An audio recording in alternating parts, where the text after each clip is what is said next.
sa journée de travail. Malheureusement, l'ami n'avait que le déjeuner de libre. Et ce déjeuner-ci, il tenait absolument à le réserver au cher Jonas. Ce sera comme vous voudrez. Raccrochait-il. Est-il gentil, celui-là? Et redonnez l'enfant à Louise.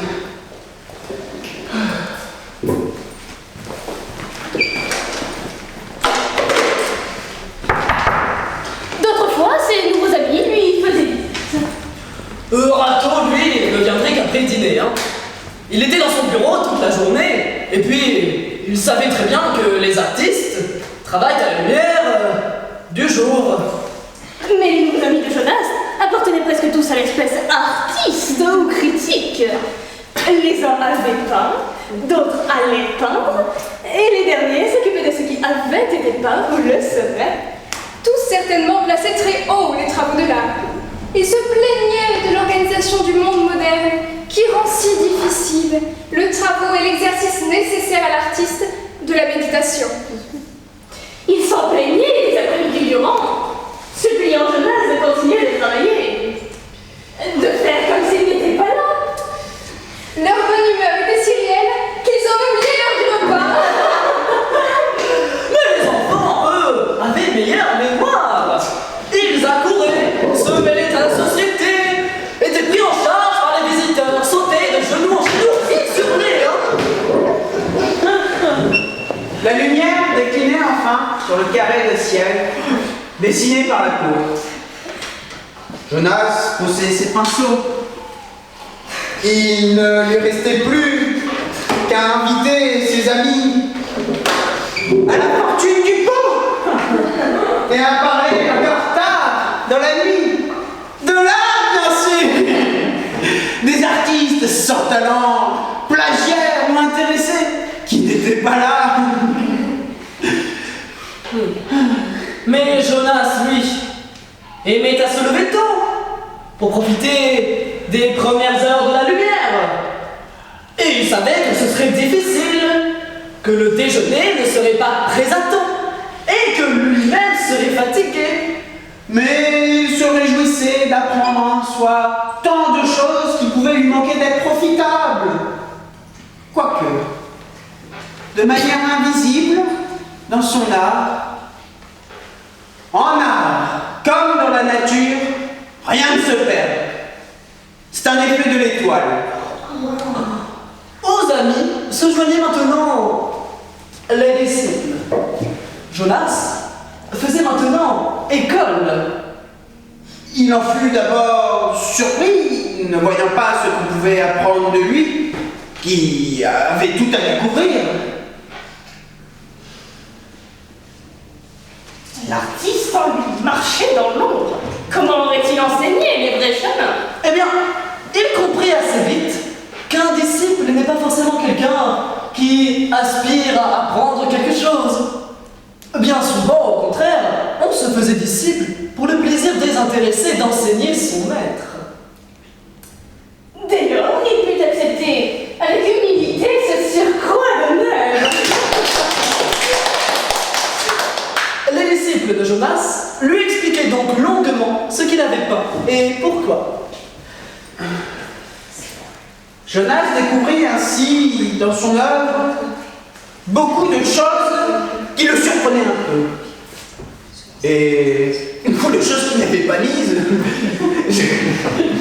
Jonas se croyait pauvre, mais grâce à ses disciples, se trouvait riche d'un seul coup. Parfois, devant tant de richesse, un soupçon de fierté effleurait Jonas. C'est vrai, disait-il. Ce visage-là, au dernier plan, on ne voit que lui. Je ne comprends pas ce qu'il veut dire par humanisation indirecte. Pourtant, je suis allé assez loin avec cet effet. Mais bien vite, il se débarrassait sur son étoile de cette incommode maîtrise. Non, ce n'est pas moi, c'est l'étoile. Moi, je reste avec Louise et les enfants. Les disciples avaient un autre mérite. Ils obligeaient Jonas à une plus grande rigueur envers lui-même. Ils le plaçaient si haut dans leur estime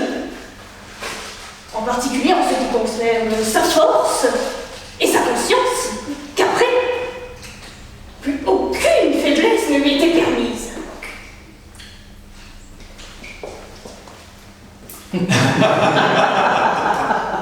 perdit ainsi sa fâcheuse habitude de croquer un morceau de sucre ou de chocolat dès qu'il finissait un passage difficile. Et avant de s'en mettre au travail. Dans la solitude, cependant, il eut cédé clandestinement à ses faiblesses. De plus, ses disciples exigeaient qu'il restât fidèle à son esthétique. Jonas, qui peinait longuement pour recevoir de loin en loin une sorte d'éclair fugitif dans lequel la réalité surgissait alors à ses yeux dans une lumière vierge, n'avait qu'une idée obscure de sa propre esthétique. Les disciples, eux, en avaient plusieurs idées, contradictoires et catégoriques. Ils ne plaisantaient pas là-dessus. Jonas eût aimé invoquer le caprice, cet humble ami de l'artiste. Mais les froncements de sourcils de ses disciples devant certaines toiles qui divergeaient de leur idée l'obligea à réfléchir un peu plus sur son art. Ce qui était au bénéfice. Ainsi coulait le temps de Jonas, qui peignait au milieu d'amis et d'élèves, assis, installés en rang, sur des chaises, maintenant installés en rang concentrique autour du chevalet. Souvent, tout aussi bien, des voisins apparaissaient aux fenêtres d'en face et venaient s'ajouter à ce public.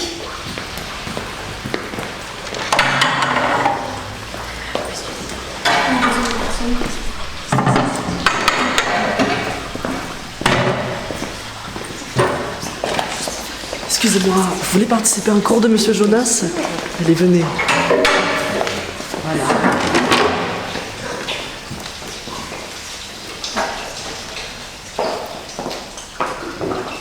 Ils discutaient, échangeaient des vues, examinaient les toiles qui lui étaient soumises, souriaient au passage de Louis, consolaient les enfants et répondaient chaleureusement au téléphone, tout en gardant dans sa main ses pinceaux, avec lesquels de temps en temps il ajoutait une touche de peinture au tableau commencé.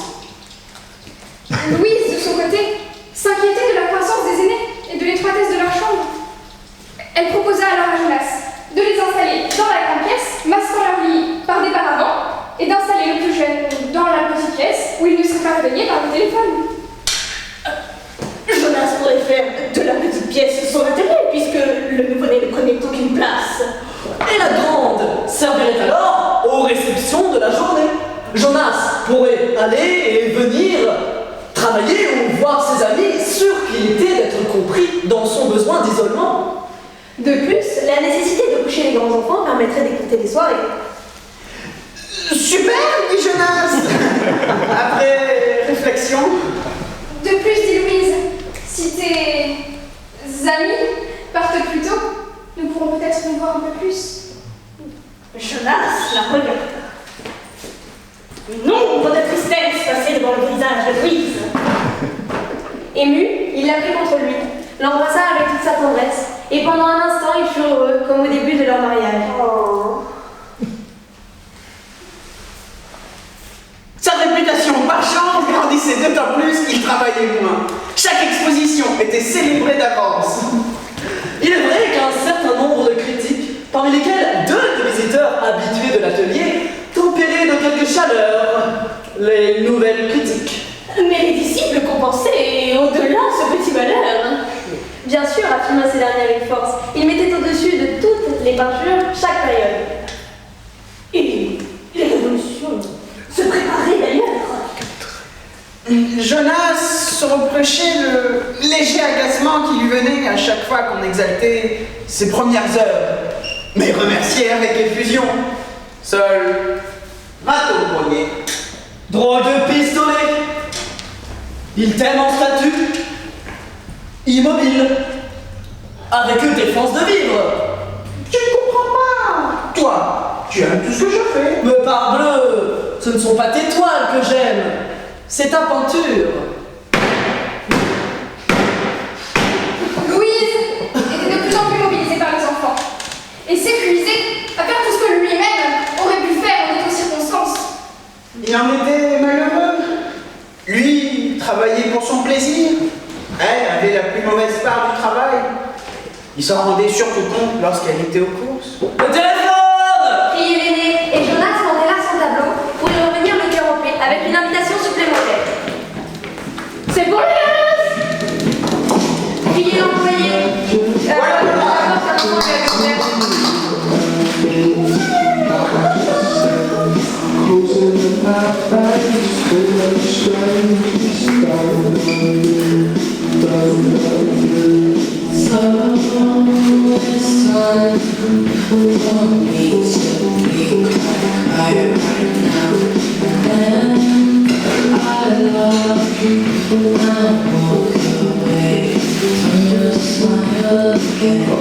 Dès que Jonas quittait le téléphone et ouvrit à la porte, un ami, un disciple, parfois même les deux, mais Jonas, juste dans l'atelier, pour terminer la conversation commencée. Puis tous de leurs familiers du couloir. Ils tenaient Jonas, Bavardaient entre eux, ils prenaient de loin Jonas à témoin. faisaient une courte irruption dans l'atelier. Ici au moins, on peut le voir et agir. Jonas attendit, c'est vrai, finalement il ne se voit plus beaucoup. Il savait qu'il décevait ce qu'il ne pouvait pas voir. Et il s'en attristait. Souvent, il s'agissait d'amis qu'il préférait rencontrer. Mais le temps lui manquait. Il ne pouvait tout accepter. Aussi, sa réputation s'en ressentit. Il est devenu fier, disait-on. Depuis qu'il a réussi, il ne voit plus personne. Il n'aime personne que lui. Non, ce n'est pas vrai. Il aime ses peintures, Louise, Raton, quelques-uns d'autres encore. Et il avait de la sympathie pour tous. Mais la vie est brève, le temps rapide, et sa propre énergie avait des limites. Il est difficile de peindre le monde et les hommes, et vivre avec lui. Il ne pouvait ni se plaindre, ni expliquer ses empêchements, car alors on venait lui frapper dans l'épaule. Heureux gaillard! C'est la rançon de la gloire! Le courrier saluait donc les disciples, ne toléraient aucun relâchement. Il buvait son thé, regardait les poches qu'un disciple venait de poser sur son chevalet. Riait avec ses amis, demandait à l'un d'eux d'aller poster les lettres qu'il avait écrites dans la nuit. Ramasser ce qui devait tomber dans ses membres. Poser pour une photographie et puis... Jonas, le téléphone. Il brandissait sa tasse, s'excusant la foule qui occupait son couloir, puis revenait pour peindre un coin de tableau, mais faisait demi-tour, répondre à la ravissante que certainement il ferait son portrait. Il revenait, finir son tableau, il travaillait, mais Jonas, une signature. Qu'est-ce que c'est? Le facteur? Non, les forçats de Cachemire. Voilà, voilà. Il courut alors recevoir un ami, des hommes, et sa protestation s'inquiétait de savoir s'il s'agissait de politique, signé après avoir reçu un complet apaisement, en même temps que des remontrances sur ses privilèges d'artiste, et repartait pour empoigner ses pinceaux. Mais devait d'abord remercier pour cette paire de 7 heures qu'on lui a portée et les amener dans la chambre également.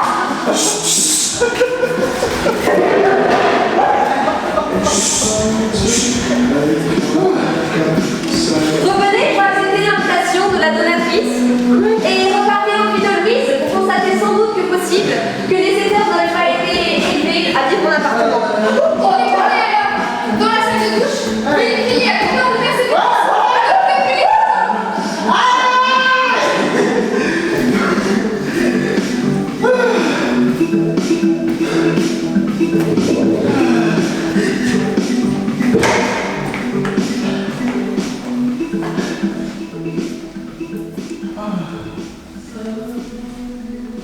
De loin en loin, par-dessus les têtes, Jonas apercevait le regard de Louise. Et ce regard lui paraissait triste.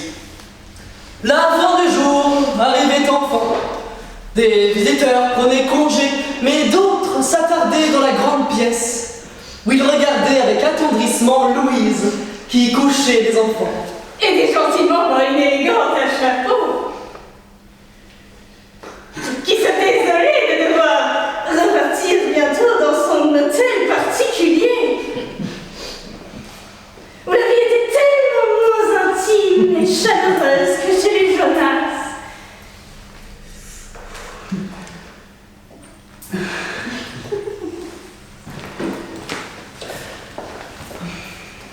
Un samedi après-midi, Rato apporta à Louise un ingénieux séchoir à linge qui s'accrochait sur le plafond de la cuisine.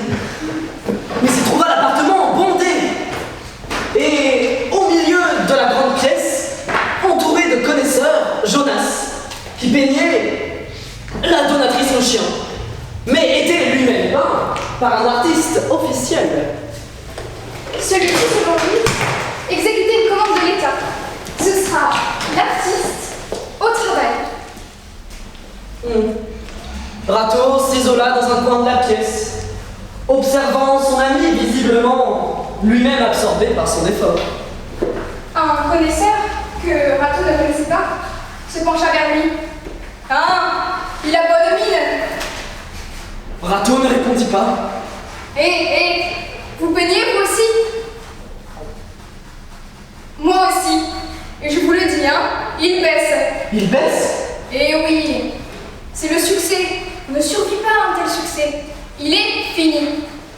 Il baisse ou il est fini? Un artiste qui baisse est fini. Voyez, il n'a plus rien à peindre. On le peint lui-même et on l'accrochera à un mur.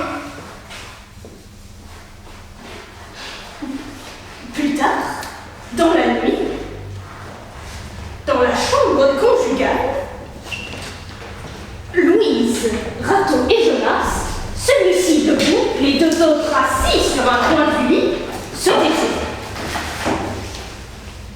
Les enfants dormaient, les chiens étaient en pension à la campagne. Louise venait de laver la nombreuse vaisselle que Rato et Jonas avaient essuyée. La fatigue était bonne. Prenez une domestique. Demandez Rato devant la pile d'assiettes. Mais Louise avec mélancolie. Où la mettrions-nous? Il se taisait donc.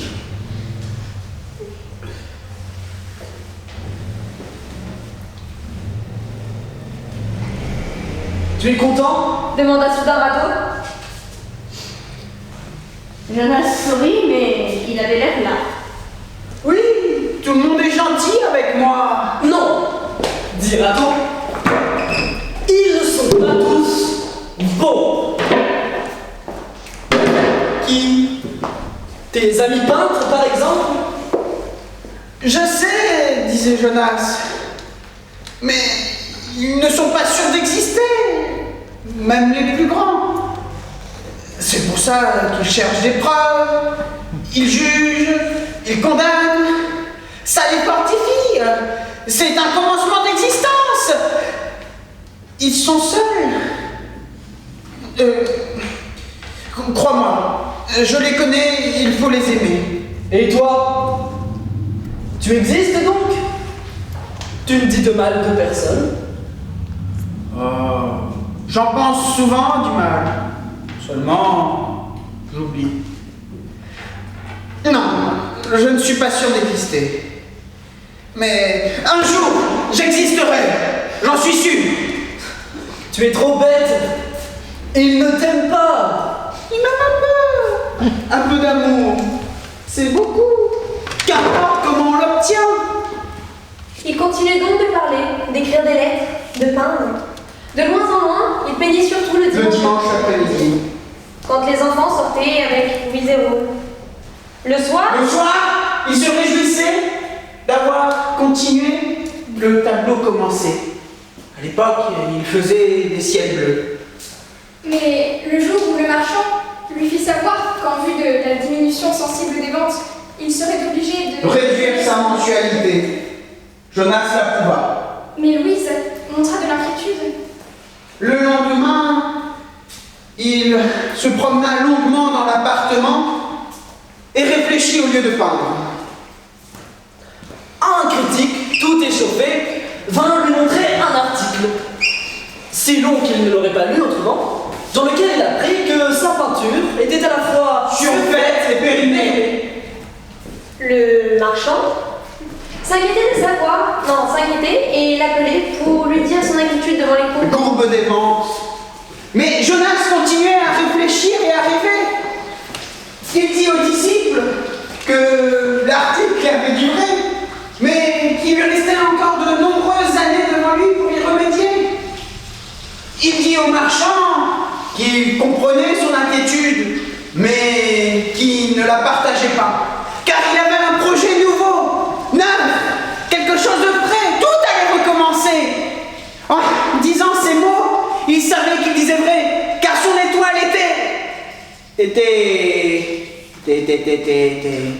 là, elle était là. Il suffisait juste d'une bonne organisation. Les jours qui suivirent, il peigna dans la cuisine, dans le couloir, dans la chambre. Mais pour la première fois, il fut gêné par les gens qui l'entouraient, aussi bien les connaissances que les personnes qu'il aimait. Alors, il s'arrêta de peindre un moment et réfléchit. Il aurait peint sur le motif de la saison, si elle s'y était prêtée. Malheureusement, nous allions entrer dans l'hiver. Et il était difficile de faire un portrait avant le printemps. Cependant, il essaya et renonça. Le froid pénétrait alors son cœur. Il vécut alors plusieurs jours assis près de ses toiles, bien planté devant la fenêtre. Il ne peignait pas. Il prit alors l'habitude de sortir le matin. Il avait pour projet de croquer un détail, un arbre, une maison de guinois, un profil au passage. Mais au bout de la journée, il n'avait rien fait. La moindre tentation, les journaux, une rencontre, la chaleur d'un café, Le tenait rondin. Il fournissait alors chaque jour en bonnes excuses une mauvaise conscience qui ne le lâchait plus. il allait peindre. Et mieux peindre après cette période de vide apparent. Il en était sûr. Ça travaillait au-dedans, c'est tout.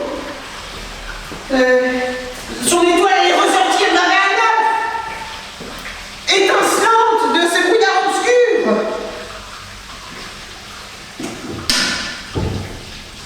En attendant,